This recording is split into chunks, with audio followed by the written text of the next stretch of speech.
नमस्कार मंडळी, कशा आहात सगळेजण?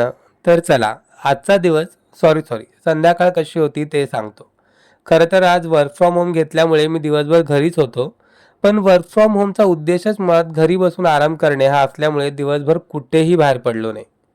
आता आपला डॅडू दिवसभर घरीच होता तरी आपल्याला बाहेर घेऊन गेला नाही हा प्रश्न चारवीला पडू नये, त्याच्यामुळे मग संध्याकाळी तिला घेऊन बाहेर पडणं मॅन्डेटरी होतं.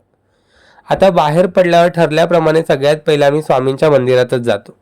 इथे तुम्ही चारवीची एक गोष्ट नोटीस केलीत का आणि ती नेमकी कोणती हे मला कमेंट करून नक्की सांगा बरं का. आता स्वामींचं दर्शन घेतल्यानंतर तिचे पाय हमखास वळतात ते समोर असलेल्या गार्डनमध्ये. खरं तर इथे मुलांना खेळण्यासारखं काहीही नाही, पण तिच्या वयाची भरपूर मुलं इथे असतात, त्याच्यामुळे मग ती इथे अट्रॅक्ट होतेच. आता ज्या स्पीडने ती गार्डनच्या आतमध्ये आली होती ना, त्याच स्पीडने ती गार्डनच्या बाहेर सुद्धा निघाली. का माहिती? कारण तिला आठवली पाणीपुरी. गार्डनमध्ये शिरलं की समोरच असलेल्या पाणीपुरीच्या स्टॉलचा वास आपोआप नाकात शिरतो आणि तो वास आला की तिला पाणीपुरी आठवतेच. पाणीपुरी खाऊन झाल्यानंतर मग थोडासा भाजीपाला खरेदी केला.